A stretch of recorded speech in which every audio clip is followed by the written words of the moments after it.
Hoy tenemos un programa muy especial y desde ahora pues los invito a sentarse y a disfrutarlo y a aprender.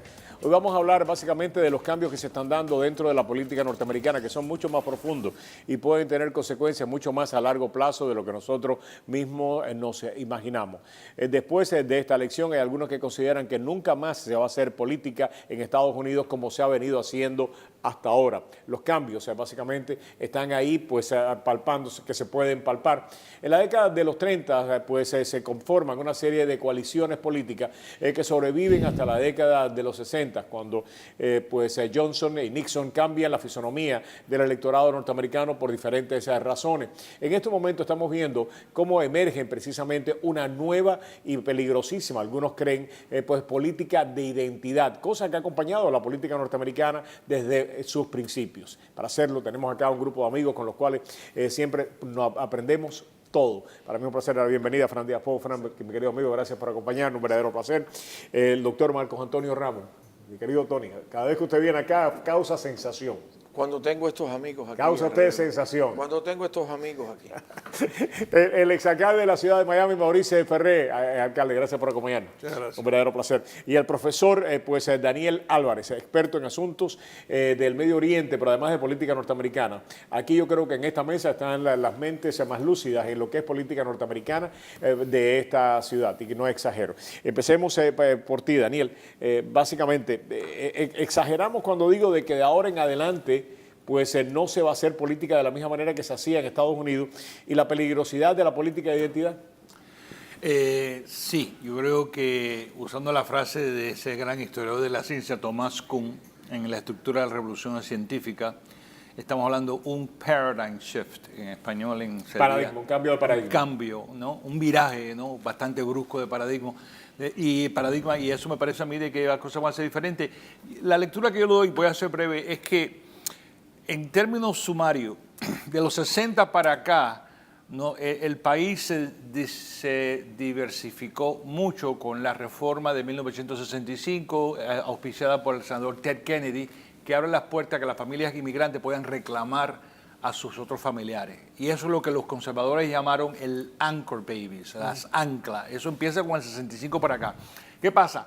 Hubo lo que se llama de facto, desde el punto de vista de los blancos, una invasión de las personas no blancas, no protestantes, que no pertenecían a la cultura anglosajona, y poco a poco fuimos creando una masa crítica, un poderío bastante visible en este país, y ese poderío, esa visibilidad, esa presencia del inmigrante hispano, no protestante, no identificado con la cultura anglosajona occidental, los mecanismos de asimilación que estaban vigentes hasta 1960 no pudieron colapsan porque no pueden absorber esas masas.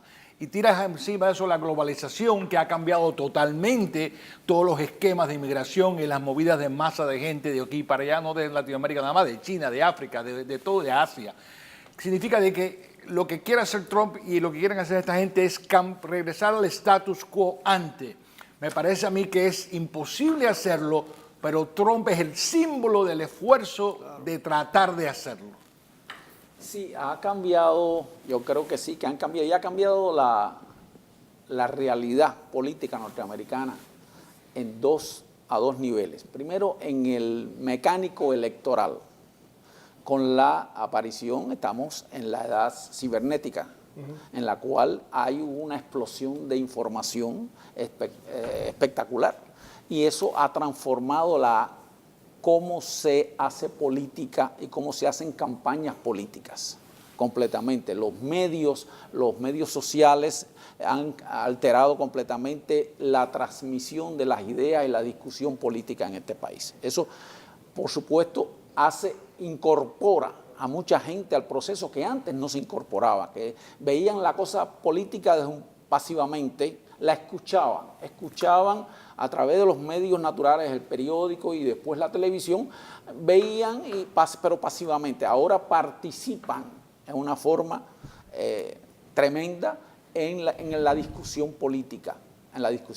Eso por un lado. Por otro lado, existe lo que Daniel decía, y es que yo lo atribuyo a la gran presión demográfica que está ocurriendo, se está especialmente en algunos estados del país, lo que hace que cambie el equilibrio político de todo del cuerpo político americano.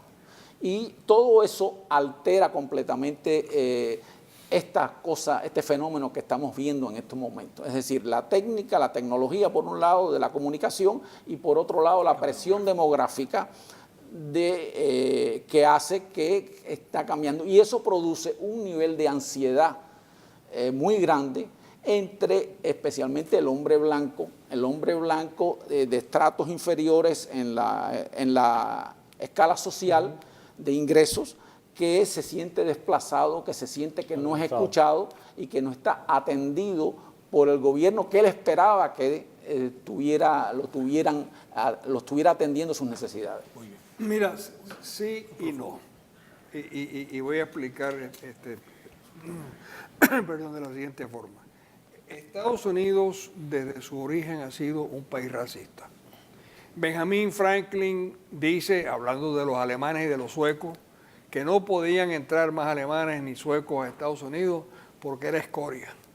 Y que su forma burda de ser degeneraba la alteza anglosajona que era la base de Estados Unidos. En esas palabras. Entonces, los padres de esta gran nación, en una u otra ocasión, todos, Jefferson, Madison, Hamilton, todos han dicho cosas que son totalmente racistas, pero no solamente racistas, anglosajón protestante, en contra de lo que no fuera anglosajón y protestante. Tenemos el caso de Andrew Jackson, que Andrew Jackson era un racista completa. Las palabras escritas por Andrew Jackson en contra de los españoles y por qué había que quitarle la Florida del norte a los españoles, porque los españoles eran inferiores, porque eran gente sucia, que eran gente que no merecían el reconocimiento y que esa gente que vivían bajo el terror del gobierno español estaría mucho mejor bajo los americanos. Eso fue Andrew Jackson. John C. Calhoun en el Senado, hablando de la inferioridad de las otras razas que no fueran las anglosajonas. Douglas en los debates con Lincoln. Y eso continúa.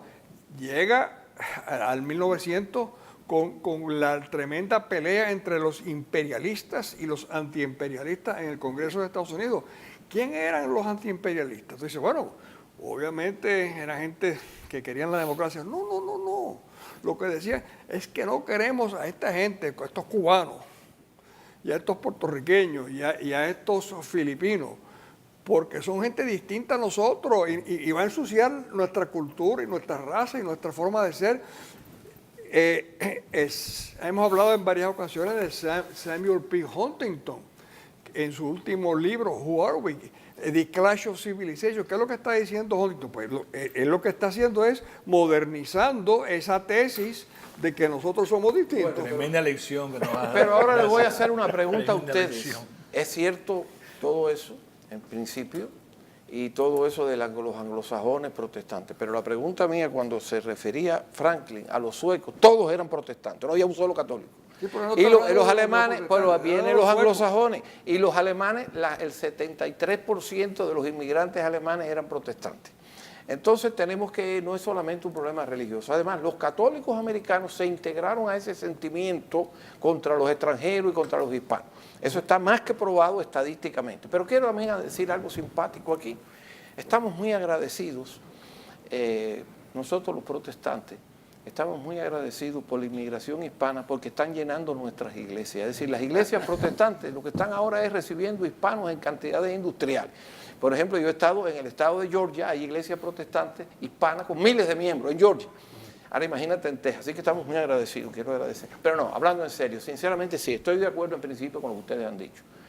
Lo que pasa es que los problemas tienen muchas facetas, muchos detalles, y muchos aspectos. Y yo quiero aclarar que muchos de esos que eran la cultura protestante era porque la asociaban con lo anglosajón, pero no iban a la iglesia. Es decir, muchos de esos grandes protestantes no eran protestantes, no habían bautizado una iglesia protestante nada más. Así que es un problema muy complejo. Cuando llega el asunto religioso es muy complejo. Yo veo dos Américas. y Claro. ya que estamos hablando de historia, y yo cedo la tribuna histórica aquí a mis colegas aquí y a Marcos Antonio, que es un historiador de primera categoría, y la elección que tú nos acabas de dar fue espectacular. Pero lo que yo he notado en la historia es que hay dos historias americanas. Sí, lo que tú dijiste de Hamilton y de esta gente es verdad, pero lo que hizo Madison, lo que hizo Jefferson, crear un país donde yo y tú, que aunque no somos anglosajones, tenemos lugar en este país. Y esa visión la siguen. Sí, señor. ¿Quién la sigue? La siguen los trascendentalistas, Emerson, los unitarios que lucharon por los derechos de los negros, los indios americanos, los cuáqueros. Esa gente señalaron los crímenes. La gente cree que fueron los liberales de los 60 que empezaron con la historia revisionista, a hablar de los indios, las masacres de los indios. No, no, fueron esos americanos de Nueva Inglaterra, Emerson, los unitarios, los trascendentes, los cuáqueros que defendieron los derechos de los indios. ¿Quién fue Roger Williams, bautista de Rhode Island, que acusó a la oligarquía de Massachusetts Bay y le dijo, ustedes no le pueden robar la tierra a los indios, ustedes no pueden atacar gente porque no creen igual que ustedes y no son igual que ustedes? En otras palabras, hay dos historias. Claro. Lo que está pasando ahora es qué historia es la que vamos a vivir. Y fíjate, asumir, ¿no? Asumir. Si tú oyes a Sean Hannity, déjame acabar aquí, si oyes a Sean Hannity y oyes a Glenn Beck y oyes a esta gente, ¿sabes qué quieren hacer ellos? No, tenemos que recobrar el país. Lo que ellos quieren es volver a reescribir la historia o reinterpretarla a su manera, omitiendo, aplastando estos narrativos que demuestran que este país desde un principio era mucho más diverso de lo que ellos quieren presentar. En otras palabras, es un mito interpretativo de la derecha norteamericana. No te quiero interrumpir.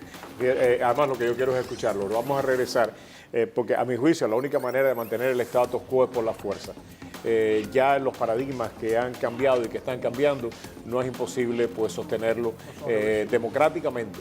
Si regresamos, si se trata de regresar al status quo, será básicamente rompiendo todos los esquemas democráticos que conocemos hasta ahora. Regresamos.